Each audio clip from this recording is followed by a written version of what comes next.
పెన్షనర్ల సమస్యలను వెంటనే పరిష్కరించకపోతే రాష్ట్ర వ్యాప్తంగా ఉద్యమాన్ని మరింత ఉధృతం చేస్తామని Telangana government pensioners JAC chairman Lakshmaiah హెచ్చరించారు.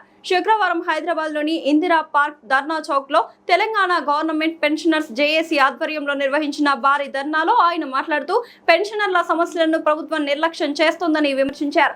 హక్కుల సాధన కోసం ఐక్యంగా నిరంతర ఉద్యమం కొనసాగిస్తామని స్పష్టం చేశారు. పెన్షనర్ల ఉద్యమాన్ని బలహీనపరిచేందుకు కొందరు నాయకులను ఉపయోగించే ప్రయత్నాలు జరుగుతున్నాయని ఆరోపించిన లక్ష్మయ్య, నిజమైన నాయకత్వం పెన్షనర్ల పక్షాన నిలబడి వారి సమస్యల పరిష్కారం కోసం పోరాడేదేనని అన్నారు. హెల్త్ కార్డులు, హెల్త్ స్కీమ్ పూర్తి స్థాయిలో అమల్లోకి రాకముందే పెన్షనర్ల నుంచి ఆరోగ్య పథకం పేరుతో నిధులు మినహాయించడం ప్రభుత్వ నిర్లక్ష్యానికి నిదర్శనమని విమర్శించారు. పెండింగ్ బీఆర్సీ, డీఏ బకాయిలు, ఇతర ఆర్థిక ప్రయోజనాలను వెంటనే విడుదల చేయాలని డిమాండ్ చేశారు. ఉద్యోగ జీవితంలో దశాబ్దాల అనుభవం ఉన్న పెన్షనర్లకు ప్రభుత్వ ఆర్థిక పరిస్థితులు, బడ్జెట్ వ్యవహారాలపై పూర్తి అవగాహన ఉందని పేర్కొన్నారు. ప్రజలే అధికారాన్ని ఇస్తారని, ప్రజలే తిరిగి తీసుకునే శక్తి కలిగి ఉన్నారని విషయాన్ని పాలకులు గుర్తుంచుకోవాలని హెచ్చరించారు. తర్వాత ఒక సర్కులర్ ఇన్స్ట్రక్షన్స్ ఇచ్చి ఏ హాస్పిటల్స్ అయితే మనకి ఇస్తారో ఆ హాస్పిటల్ యొక్క వివరాలు మరి వాళ్ళు ఎంఓయూ తీసుకోలేదని చెప్పి వాళ్ళు అంటున్నారు.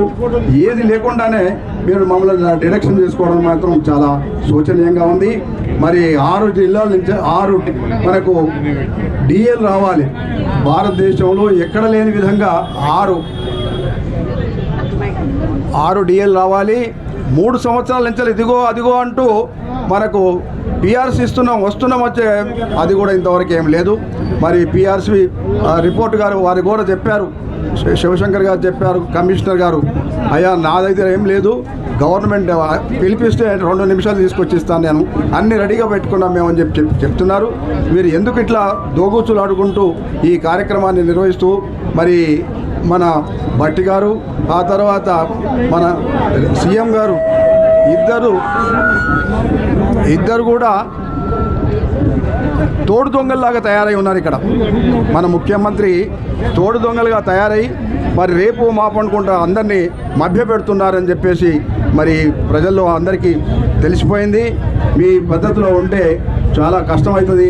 ఈ విధంగా ఇక ముందు చేస్తే మేము కూడా చూస్తున్నాం.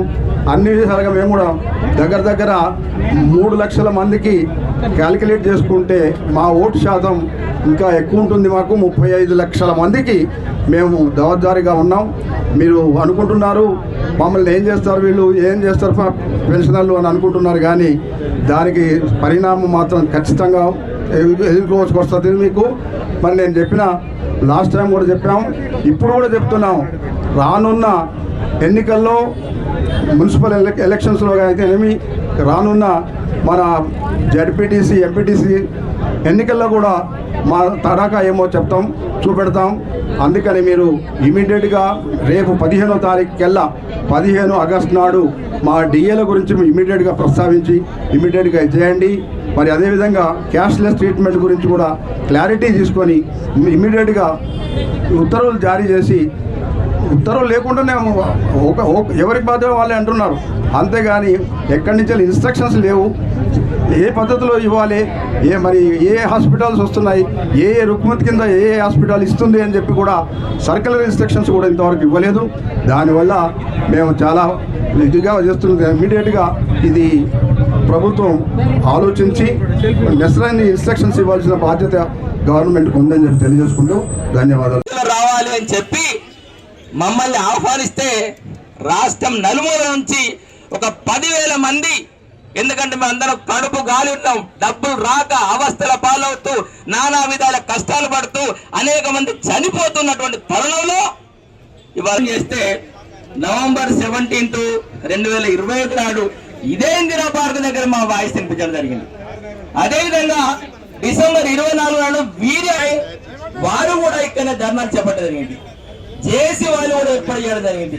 ఒక్కటి నేను లక్ష్మయ్య గారికి తులసత్యాన్ని ఒకటి నేను రిక్వెస్ట్ చేస్తానంటే, మమ్మల్ని కానీ రోడ్డు మీద వరిసిపోయిన ఇప్పటికి మేము జేసీలో కలిసి మేము పనిచేయడానికి మేము సిద్ధంగా ఉన్నాం.